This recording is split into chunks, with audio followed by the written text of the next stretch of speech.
Imagine we are sitting together around a small campfire. The night is dark, and above us, the sky is the color of deep red wine. Tonight, you will hear the secret history of a tiny stone that changed the dreams of kings, warriors, and lovers. The ruby, the king of gemstones. Long ago, people did not know the word ruby. They only saw a red stone that looked like frozen fire. In many old languages, the name for ruby simply meant red. In Latin, people said ruber, and from that word, the modern name ruby was born. Some believed this stone held a small flame inside it, a fire that could never die. Rubies are born deep inside the earth, under great heat and pressure. A mineral called corundum grows inside rocks. When a little bit of the element chromium joins this mineral, something magical happens. The stone becomes red, and people call it ruby. For millions of years, rubies sleep in the dark, until rain, rivers, and human hands slowly bring them into the light. One of the first homes of the ruby was ancient India. There, people called rubies Ratnaraj, which means king of gems. Some believed that if you offered a perfect ruby to the god Krishna, you could be reborn as a great emperor in your next life. In temples and palaces, rubies were kept as sacred treasures, full of power, light, and divine blessing. In other parts of Asia, the ruby became a stone of courage and protection. In Burma, today called Myanmar, warriors believed that rubies could make them safe in battle. Some stories say that fighters placed rubies under their skin because they thought that only then would the stone truly protect their bodies and make them almost impossible to defeat. The blood-red color of the stone made people think of life, strength, and the beating human heart. Far away, in the lands of the Bible and the early Western world, the ruby also appeared. The ruby is mentioned several times in the Bible and is connected with ideas like beauty, wisdom, and great value. In medieval Europe, many people believed that wearing a ruby could bring health, wealth, and success in love. So the stone became very popular among kings and rich families. A small red spark on a crown or ring was a sign of power and high status. As time passed, one place became especially famous for its rubies, Mogoki in Upper Burma.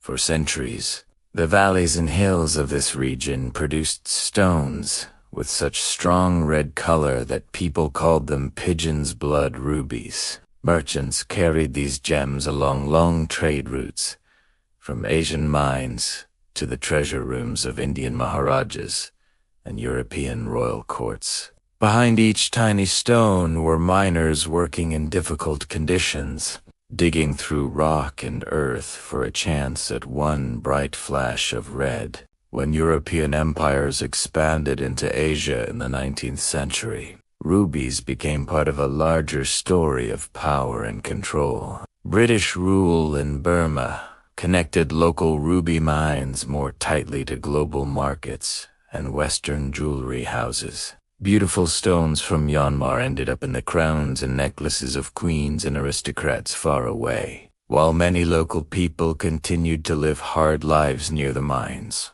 The ruby was both a symbol of beauty and a reminder of unequal power. Then, in the late 1800s and early 1900s, the story of ruby changed again, this time in a laboratory. A French scientist named Auguste Verneuil worked for many years to create ruby using only chemicals and fire. In 1902, he finally announced his flame fusion method, which could grow ruby crystals in a furnace and produce cone-shaped pieces called bulls. These synthetic rubies were cheaper and easier to make, and soon they were used not only for jewelry but also for watches, scientific tools, and later even lasers.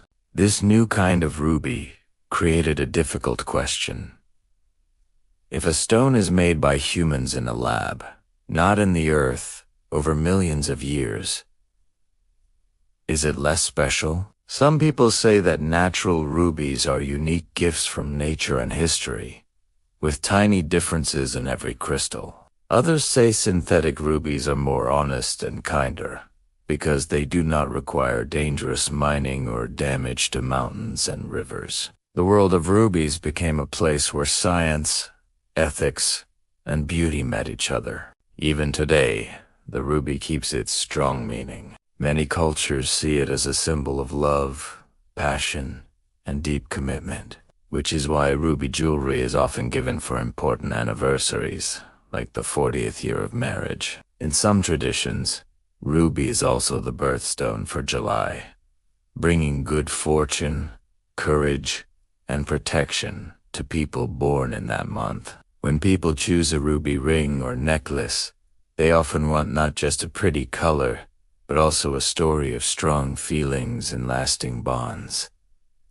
At the same time, modern people have started to think more carefully about where their rubies come from. Mining can harm local environments, pollute rivers, and create dangerous working conditions if companies do not act responsibly. In some places, gemstones, including rubies, have been linked to smuggling, corruption, and even conflict, which makes the stone's beauty feel more complicated.